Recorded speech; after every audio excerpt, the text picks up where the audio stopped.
solving and the process and the journey.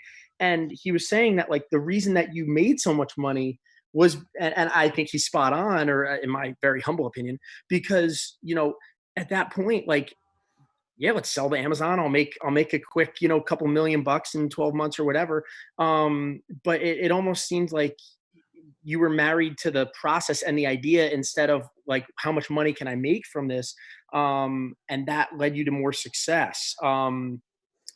And I don't know, I feel like we have so many people that it's like, what do you want to do in your life? I want to make a ton of money, and then like that, instead of that being a byproduct. I just wanted to know what you thought about that, because that Shackleton story to me was so interesting in terms of short term versus long term, and what you're actually going to be able to accomplish.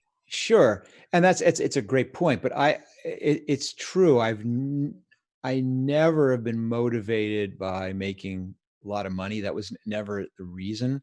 I mean, and partly there's a bunch of reasons for it. I mean, one is that back when I was growing up, there was no such thing as being an entrepreneur.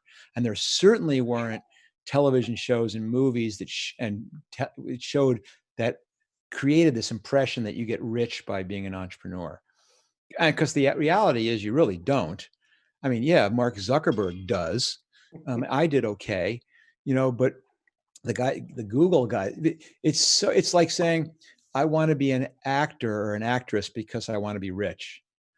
It's not, oh, how even worse. I'll give you one that you can relate to. I want to be a golfer because I want to be rich. I mean, you guys probably know those stats, that when you get down to like number 50, they're living in their car, and that's the pros, guys who can, unbelievable players. So it's the same thing with entrepreneurs, that if you don't enjoy what you're doing every day, you are in it for the wrong thing, because you're not going to get rich. The odds of that happening are extremely slim.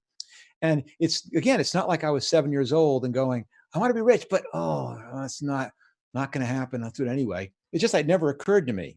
It was so exciting and intriguing that I found this job which allowed you to go in and solve problems every day and be curious and be able to go pursue it. In fact, the curiosity in pursuing it that was the whole point of it, as opposed to these jobs where you go, I'd love to try this. And the boss goes, shut up, get back to work.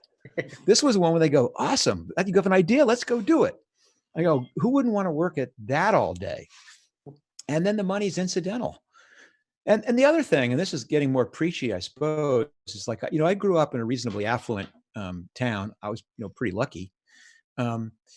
But the huge lucky thing about growing up in an affluent town is really early on, it separated that thing that says happiness and money are related in some way.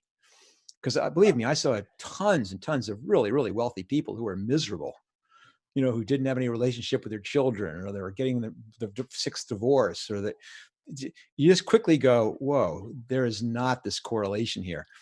They're separate things. Being happy is a great aspiration. And, having money is not a bad thing, because you don't need to worry about healthcare and education and stuff. But believe me, being wealthy does not make you happy. You have to find that someplace else. And for me, that happiness comes from being able to go to work every day, doing something that I love and that I'm good at. And it just so happens that's startups. And it just so happens that one of them did really well.